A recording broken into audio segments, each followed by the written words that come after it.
کیا کراچی؟ وہ کس لیے؟ زویا نے بروچ کاتے سامنے بیٹھی یشفا سے پوچھا۔ شولڈر کٹ بھورے بال سے آنکھوں اور گندمی رنگت والی یشفا کبیر ہاتھ میں اسٹرا پکڑے جوس کے گھونٹ بھر رہی تھی۔ وہ دونوں ایک کیفے میں موجود تھی۔ شیشے سے بنی دیوار بالکل ساتھ ان کا ٹیبل تھا جہاں سے باہر گاڑی دوڑتی صاف دکھائی دے رہی تھی۔ تم تو ایسے حیران ہو رہی ہے جیسے میں نے کراچی نہیں اٹلی جانے کو کہہ دیا ہو۔ یشفا نے اسے گھورا تھا، ہاتھ میں پکڑا جوس کا گلاس ٹیبل پر رکھا، تھوڑا آگے کو جھکی۔ اگلے ہفتے کراچی میری موسٹ فیورٹ آرٹسٹ کا سولو شو ہے۔ میں اس کی پینٹنگ کی بہت بڑی فین ہوں۔ وہ بہت کم اپنی پینٹنگز کی ایگزیبیشنز کرتی ہے۔ میرا وہاں جانا بہت ضروری ہے زویا۔ تمہارا جانا ضروری ہے، میرا تو نہیں۔ زویا نے کندھے اچکائے تھے۔ یشفا نے جواباً اسے گھورا تھا۔ ضروری ہے زویا، تمہارا جانا بہت ضروری ہے۔ یشفا مسکرائی تھی۔ زویا کے ماتھے پر بل پڑے۔ تمہارے بغیر تو میرا وہاں دل نہیں لگے گا۔ پلیز زویا، میرے لیے کیا تم اتنا بھی نہیں کر سکتی؟ معصومیت سے پلکیں چپکا کر اس نے پوچھا۔ کب جانا ہے؟ زویا کے سوال پر یشفا کا چہرہ کھل اٹھا تھا۔ اگلے ہفتے، جھٹ سے جواب آیا۔ زویا نے گہرا سانس لیا، کچھ دیر سوچا۔ ٹھیک ہے، میں تمہیں کل تک سوچ کر بتاؤں گی۔ یشفا کھل کر مسکرائی تھی۔ اتنا ہی کافی تھا کہ وہ اس کے بارے میں سوچے گی۔ اوکے، مگر فیصلہ میرے حق میں ہونا چاہیے۔ باور کرواتے جوس کا گلاس اٹھا کر گھونٹ بھرنے لگی۔ زویا اب گلاس والز کے باہر دیکھ رہی تھی۔ شام کا ملگجی اندھیرا ہر سو پھیل رہا تھا۔ گاڑی سے باہر نکل کر گارڈز اور حیدر کے ہمراہ آئی جی شاکر احمد آفس کی جانب چل پڑا تھا۔ گارڈز کو پولیس نے باہر روک لیا تھا۔ بختاور حیدر کے ساتھ آفس میں داخل ہوا تو شاکر اپنی ریوالونگ چیئر پر بیٹھا تھا۔ چہرے پر برا کی سنجیدگی تھی۔ بختاور کو آتا دیکھ وہ ہلکا سا مسکرایا۔ بڑی دیر کر دی مہرباں آتے آتے۔ میں تو کافی دنوں سے تمہارا انتظار کر رہا تھا بختاور عثمان۔ وہ اپنے بھاری گمبھیر لہجے میں گویا ہوا تھا۔ بختاور تلخی سے مسکراتے اس کے سامنے پڑی کرسی پر بیٹھ گیا۔ ان دونوں کے درمیان شیشے کی ایک میز حائل تھی۔ حیدر بختاور کے پیچھے ہاتھ باندھے کھڑا تھا۔ جانتا ہوں آئی جی، جانتا ہوں۔ ٹانگ پر ٹانگ جمائی، کرسی کے ہتھے پر بازو رکھے اور انگلیاں بجائی۔ مجھے بھی تم سے ملنے کا بہت انتظار تھا۔ آخر اس جرأت مند آفیسر سے ملنا تو بنتا تھا جو مجھے جیل میں ڈالنے کے خواب دیکھ رہا ہے۔ جب اتنی انفارمیشن حاصل کر لی تھی تو یہ بھی جان لیتے۔ میں صرف خواب ہی نہیں دیکھ رہا تھا بلکہ بہت جلد یہ سب کر کے دکھانے والا ہوں۔ شاکر کی آواز میں ایک عزم تھا۔ یہ کوشش بھی کر کے دیکھ لو آئی جی۔ وہ ذرا آگے کو جھکا۔ پر یاد رکھنا، بختاور عثمان کو ہرانا آسان نہیں ہے۔ آسان تو واقعی نہیں ہے۔ شاکر نے گہری سانس لی۔ مگر میں جب بھی اپنی آخری سانس تک کوشش جاری رکھوں گا۔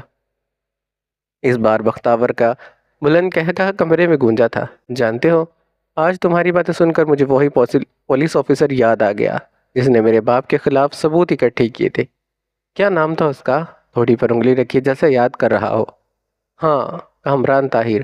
اس نے بھی میرے باپ کے راستے میں ٹانگ اڑائی تھی، مگر افسوس، پھر اس کے ساتھ جو کچھ بھی ہوا وہ پوری دنیا نے دیکھا۔ افسوس سے نفی میں سر ہلایا جیسے بہت دکھ ہوا ہو۔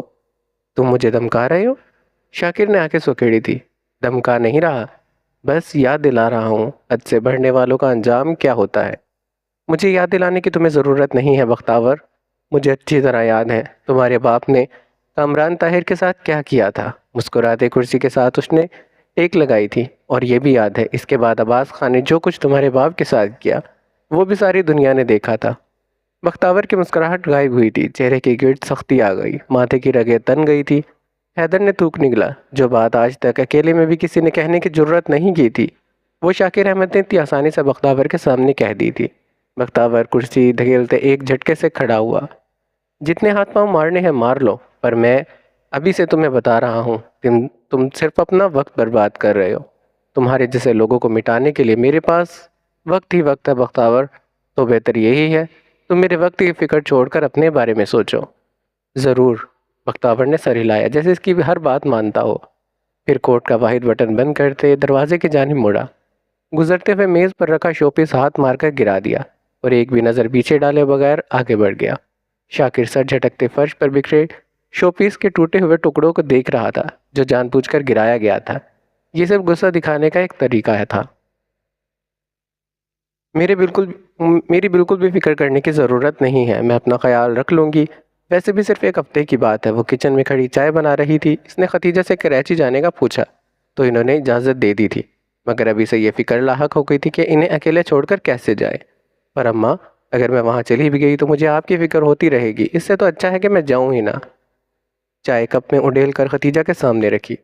پاگل مت بنو زویا، میں کہہ رہی ہوں نا چلی جاؤ تو بس چلی جاؤ۔ پر ختیجہ نے سے گھورا تو فوراً سرنڈر کرنے والے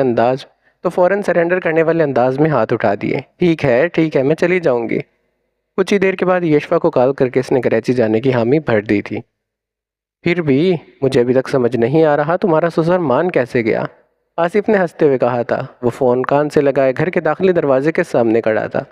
بس کیا بتاؤں آصف، پورا 1.5 سال تو اس نے مجھے خوار کروایا، اب جا کر بہت مشکلوں سے مانا ہے۔ فون میں سے عمیر کی دکھی آواز ابھر رہی تھی۔ بس اب تم شادی سے 3-4 دن پہلے کراچی آ جانا اور اس کھڑوس کو بھی لیتے آنا۔ عمیر کی یاد دہانی کروانے پر آصف نے سیڑھیوں کی جانب دیکھا، جہاں وہ کھڑوس سنجیدہ چہرہ بنائے سیڑھیاں اتر رہا تھا۔ ساتھ ہی عباس خان بھی تھے۔ ضرور، عباس مسکرایا۔ کوئی پرابلم ہے کیا؟ تم مجھے پریشان لگ رہے ہو، عباس خان نے سیڑھی اترتے کھڑوس کو مخاطب کیا۔ ایسا تو کچھ نہیں ہے ڈیڈ، وہ مسکرایا تھا۔ ریلی؟ بغور اس کا چہرہ دیکھتے وہ کہنے لگے، جی نہیں۔ انہیں تسلی دی۔ وہ آصف کے پاس پہنچے تو وہ فون بند کر کے جیب میں ڈال چکا تھا۔ اتنی صبح کس سے ہنستے ہوئے باتیں کر رہے ہو؟ عباس خان نے ابرو چکاتے پوچھا۔ عمیر تھا ڈیڈ، وہ خفت سے مسکرایا۔ تم کہتے ہو تو مان لیتا ہوں۔ عباس نے کندھے اچکائے تھے۔ آصف ہنس دیا تھا۔ عباس خان بیٹوں سے ہمیشہ دوستوں کی طرح بات کرتے تھے۔ عمیر ہی تھا ڈیڈ، شادی پر ٹائم سے پہنچنے کا کہہ رہا تھا۔ عباس خان نے سر ہلایا۔ ضرور جاؤ، آخر کو وہ تم لوگوں کا دوست ہے۔ وہ رکے تھے جیسے کچھ سوچ رہے ہوں۔ مجھے تم دونوں سے ایک بہت ضروری بات کرنی تھی۔ اذلان اور آصف نے پہلے ایک دوسرے کو دیکھا، پھر اپنے باپ کو دیکھا۔ میری کل آئی جی سے بات ہوئی تھی، اس کے بختاور سے ملاقات ہوئی تھی۔ وہ کہہ رہا تھا اسے بختاور کے ارادے کچھ ٹھیک نہیں لگ رہے، اس بار وہ ضرور کچھ بڑا کرنے کا سوچ رہا ہے۔ تم دونوں ذرا احتیاط سے رہنا۔ انہوں نے آصف کا کندھا تھپکایا جس نے آگے بڑھ کر انہیں گلے لگایا تھا۔ فکر مت کرے ڈیڈ، وہ ہمارا کچھ نہیں بگاڑ سکتا۔ انہیں تسلی دیتا وہ ان سے علیحدہ ہوا تھا۔ عباس خان مسکرائے تھے۔ آصف کی جانب بڑھ گئے۔ اس کا خیال رکھنا اذلان، بختاور بس موقع کی تلاش میں بیٹھا ہے، وہ ذرا سا موقع پا کر اسے نقصان پہنچا سکتا ہے۔ میں اپنی طرف سے اس کی پوری حفاظت کی کوشش کرتا ہوں، تم بھی بس اس کا خیال رکھنا۔ عباس کے چہرے پر واضح پریشانی تھی۔ وہ میرا بھائی ہے ڈیڈ، میں ہمیشہ اپنی جان سے بڑھ کر اس کی حفاظت کروں گا۔ اذلان نے تسلی دلاتے دروازے کی جانب دیکھا، جہاں سے وہ ابھی باہر گیا تھا۔ کراچی میں وہ دونوں یشفا کی گاڑی میں آئی تھی۔ یہاں یشفا کی خالہ کا گھر تھا جہاں وہ دونوں ٹھہری تھی۔ خالہ کے گھر میں ان کے علاوہ ان کا ایک بیٹا اور بہو تھے۔ انہوں نے گھر میں ان کا بہت کھلے دل سے استقبال کیا۔ لمبے سفر کے باعث دونوں تھک گئی تھیں، اسی لیے آتے ہی دونوں گیسٹ روم میں جا کر سو گئی۔ رات کو سب کے ساتھ کھانا کھانے کے بعد وہ اور خالہ اور ان کی بہو باتیں کرتی رہیں۔ رات کے تقریباً 10 بجے کا وقت تھا۔ وہ دونوں اب اپنے کمرے میں تھی۔ زویا کھڑکی کے سامنے کھڑی باہر کا منظر دیکھ رہی تھی۔ گاہے بگاہے نظر اٹھا کر یشفا کو بھی دیکھ لیتی تھی، جو سارے بیڈ پر اپنے کپڑوں کا ڈھیر پھیلائے بیٹھی تھی۔ وہ ابھی کل شو میں پہننے کے لیے اپنے کپڑے اٹھا کر دیکھ رہی تھی۔ تم 1 ہفتے کے لیے آئی ہو یا 1 مہینے کے لیے؟ زویا نے بیڈ پر پڑے کپڑوں کی جانب اشارہ کرتے ہی پوچھا تھا۔ یشفا نے سر اٹھا کر اسے دیکھا۔ پتہ ہے، میں نے کل شو میں پہننے کے لیے اپنا ڈریس خریدا تھا، وہ میں لانا بھول گئی ہوں۔ اس نے برا سا منہ بنایا۔ تو یہ جو تم اپنی پوری وارڈروب اٹھا لائی ہو، یہ کیا صرف دیکھنے کے لیے ہے؟ یہ سب تو عام سے ہیں۔ ایک نظر بیڈ پر پھیلے کپڑوں کو دیکھا، پھر کچھ سوچنے لگی۔ زویا سر جھٹک کر دوبارہ کھڑکی کے باہر دیکھنے لگی۔ یشوا یوں ہی بیٹھی کچھ سوچ رہی تھی، پھر ایک خیال کے تحت اٹھی تھی۔ جلدی سارے کپڑے واپس بیگ میں ٹھونس دیے۔ زویا جلدی کرو، ہم باہر چلتے ہیں، اس نے پرجوش انداز میں کہا۔ اب بھی اس کے ماتھے پر بل پڑے تھے۔ لیکن کیوں؟ مجھے اپنے لیے ایک نیا ڈریس خریدنا ہے۔ کپڑے سمیٹ کر بیگ میں نیچے رکھے اور اپنا پرس اٹھایا۔ اب ایسے بت بن کر میری شکل کیا دیکھ رہی ہو؟ چلو بھی۔ عجلت میں زویا کا ہاتھ پکڑے دروازے کی جانب بڑھنے لگی۔ اگلی شام 4 بجے شو کی اوپننگ ہوئی تھی۔ لوگوں کی ایک کثیر تعداد وہاں پر موجود تھی۔ ایگزیبیشن میں رکھی ہر پینٹنگ ہی شاندار تھی۔ زویا بہت شوق سے انہیں دیکھ رہی تھی۔ یشفا اس آرٹسٹ، جس کا نام ونیزا تھا، اس کے پاس کھڑی اس کی پینٹنگ کے متعلق چند سوالات کر رہی تھی۔ ونیزا بہت ہی خوش دلی سے اس کے سارے سوالوں کے جواب دے رہی تھی۔ شو ختم ہونے کے بعد وہ دونوں آرٹ گیلری سے باہر آئی۔ بہت مزہ آیا مجھے، وہ پتھروں پر بنائی روش پر چلتی ساتھ ساتھ کہتی۔ یشفا مسکراتے ہوئے کہنے لگی، مجھے بھی۔ زویا مسکرائی۔ وہ دیکھو، ونیزا نے مجھے اپنے آٹوگراف بھی دیے ہیں۔ یشفا نے پرس سے ڈائری نکال کر اس کے سامنے کی، جس پر آرٹسٹ کے سائن تھے۔ یہ شو تو چند دن مزید چلے گا، تم جتنی مرضی اس کے آٹوگراف لیتی رہنا۔ نہیں، اب اس شو میں دوبارہ نہیں آؤں گی، بس ایک دفعہ اس آرٹسٹ سے ملنے کا شوق تھا، وہ پورا ہو گیا۔ یشپا کی نظریں آس پاس تھی جیسے کسی کو تلاش کر رہی ہو۔ زویا اپنی جگہ رک گئی۔ 1 منٹ، مشکوک نگاہوں سے یشپا کو دیکھا۔ اگر تمہیں ایک ہی دن یہ شو اٹینڈ کرنا تھا تو ہم پورے ہفتے کے لیے یہاں کیا کرنے آئے ہیں؟ بات دراصل یہ ہے زویا، اس نے تھوک نگلا۔ میں نے سوچا اٹینڈ کرنے کے بعد ہم کچھ دن یہاں گھوم پھر لیں گے۔ زویا کی آنکھیں حیرت سے پھیل گئی۔ تو وہ سارا پلان پہلے سے ہی سیٹ کر کے آئی تھی، وہ بھی اسے بتائے بغیر۔ یشپا، اس نے دانت کھچکائے۔ یشپا اس کا سرخ ہوتا چہرہ دیکھ کر 2 قدم پیچھے ہٹی تھی۔ زویا میری بات سنو۔ ہاتھ اوپر کو اٹھائے۔ میں تمہیں چھوڑوں گی نہیں یشپا۔ زویا آگے بڑھی تھی، اس سے پہلے کہ وہ اس تک پہنچتی یشپا بھاگ نکلی۔ میری بات سنو ایک بار، اب مجھے مارنے سے کچھ بدلے گا تو نہیں، الٹا تمہیں جیل جانا پڑے گا۔ وہ لوگوں کے درمیان سے راستہ بناتی تیزی سے آگے بڑھ رہی تھی۔ تم ایک دفعہ میرے ہاتھ لگ جاؤ بس۔ زویا اس کے پیچھے تھی۔ یشپا چیختے چلاتے آگے بھاگ رہی تھی۔ معافیا تلافیاں ساتھ ساتھ جاری تھی۔ لوگ مڑ مڑ کر ان دونوں پاگل لڑکیوں کو دیکھ رہے تھے۔ یار 2 دن بعد شادی ہے اور تم لوگوں کو سمندر دیکھنے کی پڑی ہے۔ عمیر نے برا سا منہ بنا کر ان دونوں کو دیکھا۔ وہ کل ہی کراچی آئے تھے، عمیر کا سسرال یہیں تھا، تو مہندی اور بارات کا فنکشن کراچی میں ہی ہونا تھا۔ عمیر اپنی شادی کی تیاریوں میں مصروف تھا۔ آج جب وہ تھوڑا سا ذرا فارغ ہوا تو آصف نے سمندر دیکھنے کی خواہش ظاہر کر دی، اور یہ بھی کہ وہ دولہے میاں کو اپنا ساتھ لے کر جائے گا۔ اب آصف کہہ رہا ہے تو جانا پڑے گا۔ ریڈیو؟ اذلان نے اس کے کندھے پر ہاتھ رکھا۔ عمیر لاؤنج میں صوفے پر بیٹھا تھا اور وہ دونوں اس کے سر پر کھڑے تھے۔ کبھی کبھی تو مجھے لگتا ہے آصف تمہارا بھائی نہیں محبوبہ ہے، جس کی ہر بات ماننا تم پر فرض ہے اذلان۔ وہ انہیں گھورتے ہوئے اٹھا تھا۔ میں گاڑی کی چابی اٹھا کر لاتا ہوں، کہتے ہوئے وہ کمرے میں چلا گیا۔ اب تو مان جاؤ زویا، دیکھو نا کتنا اچھا لگ رہا ہے یہاں آ کر۔ ویسے بھی تحقیق کے مطابق آب و ہوا بدلنے سے ذہن پر اچھا اثر پڑتا ہے۔ معصومیت سے اس نے پلکیں جھپکائی تھی۔ زویا نے گہرا سانس لیتے آس پاس دیکھا۔ وہ دونوں آج دوپہر سے باہر شاپنگ کے لیے نکلی ہوئی تھی۔ یشپا کتنی بار اسے منانے کی کوشش کر چکی تھی۔ زویا کو یشپا پر غصہ ضرور تھا، مگر وہ کراچی آ کر بہت خوش تھی۔ اس شہر سے اس کی بہت ساری یادیں وابستہ تھی۔ اس کے باپ بھائی اور اس کے بچپن کی بہت ساری حسین یادیں یہاں سے جڑی تھی۔ سچ بتاؤ یشپا، ہاتھ میں پکڑے شاپنگ بیگ ایک ہاتھ سے دوسرے ہاتھ میں منتقل کیے، اتنے عرصے میں تم نے مجھے پہلی دفعہ کوئی بات چھپائی ہے؟ وہ رک گئی۔ یشپا کو بھی اس کے ساتھ رکنا پڑا۔ پھر میں یہاں آ کر بہت خوش ہوں، مجھے یہاں آ کر بہت اچھا لگ رہا ہے۔ دیکھا، میں نے کہا تھا تمہیں یہاں آ کر اچھا لگے گا۔ یشپا کا چہرہ کھل اٹھا تھا۔ زویا مسکرائی۔ اگلے ہی لمحے تڑا تڑ بارش کی بوندیں برسنا شروع ہو گئی۔ ان دونوں نے ایک دوسرے کو دیکھا۔ اوہ شٹ! وہ دونوں ایک ساتھ بڑبڑائی تھی، پھر تیزی سے سڑک کے دائیں جانب بنے ایک کیفے کے باہر آ کر کھڑی ہو گئی۔ دروازے کے اوپر ایک بڑا سا شیڈ لگا تھا، جس سے وہ بارش سے بھیگنے سے بچ گئی تھی۔ زویا نے کپڑے جھاڑے جن پر ہلکی ہلکی بارش کی بوندیں گری تھیں۔ گردن موڑ کر یشپا کو دیکھا۔ وہ اطراف میں اس طرح نظر گھما رہی تھی جیسے کسی کو تلاش کر رہی ہو۔ زویا کے ماتھے پر بل پڑے تھے۔ وہ جب سے کراچی آئی تھی اس نے کئی دفعہ یہ بات نوٹ کی تھی۔ جب جب وہ باہر ہوتی تھی یشپا اسی طرح متلاشی نگاہوں سے آس پاس دیکھتی رہتی تھی۔ کسے ڈھونڈ رہی ہو؟ بالآخر اس نے پوچھ ہی لیا۔ یشپا یکدم سے چونکی۔ کسی کو نہیں، وہ گڑبڑائی تھی۔ بس دیکھ رہی تھی موسم کتنا اچھا ہو گیا ہے نا۔ وہ مسکرائی تھی۔ مجھے بارش بہت پسند ہے۔ ریلی؟ زویا نے برا سا منہ بنایا۔ مجھے تو بارش بالکل بھی اچھی نہیں لگتی۔ کیوں؟ یشپا نے اسے ایسے دیکھا جیسے وہ کوئی خلائی مخلوق ہو۔ بس ویسے ہی، اس نے سادگی سے کندھے اچکائے۔ تمہیں پتہ ہے زویا، میں نے سنا ہے۔ یشپا اس کے کان کے پاس جھکی جیسے الادین کے چراغ کا پتہ بتانے لگی ہو۔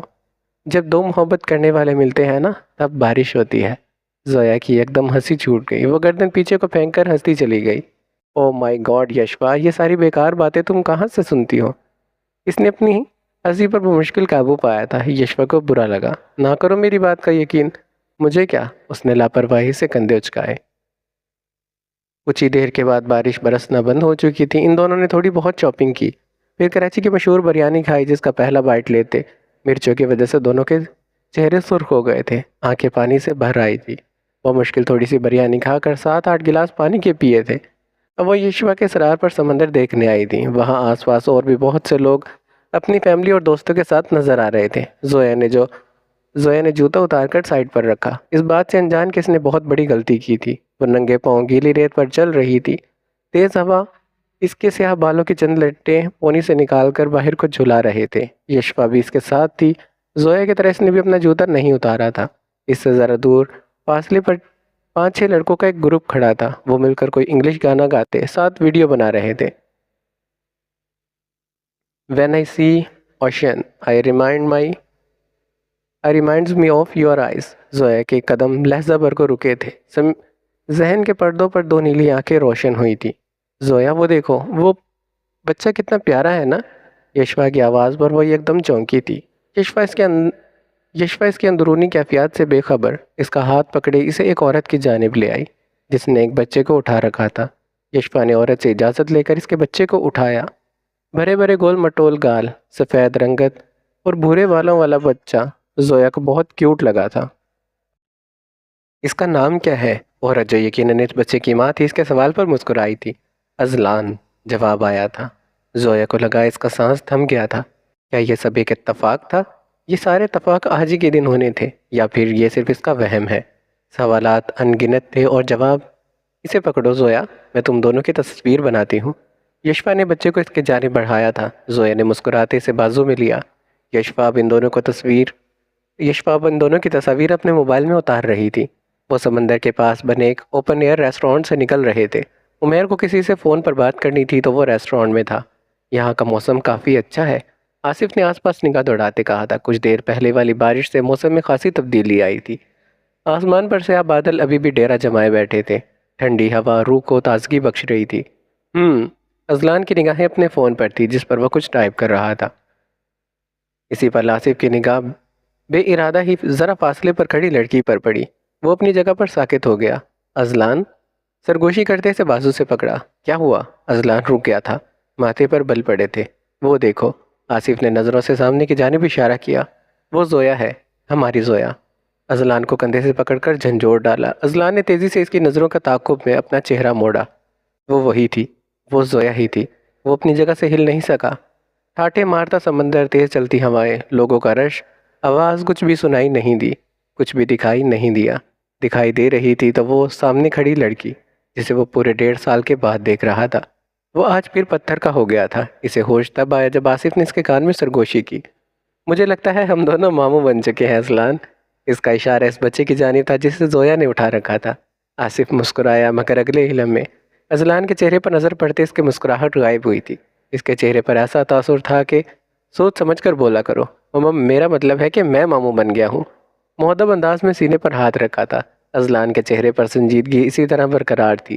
آصف اسے نظر انداز کرتا زویا کی جانب چل پڑا۔ ادھر زویا ابھی تک بچے کو اٹھائے کھڑی تھی، بے ارادہ ہی نگاہ سامنے کو اٹھی اور پھر پلٹنا بھول گئی۔ آصف نے دور سے مسکرا کر اس کی جانب ہاتھ ہلایا۔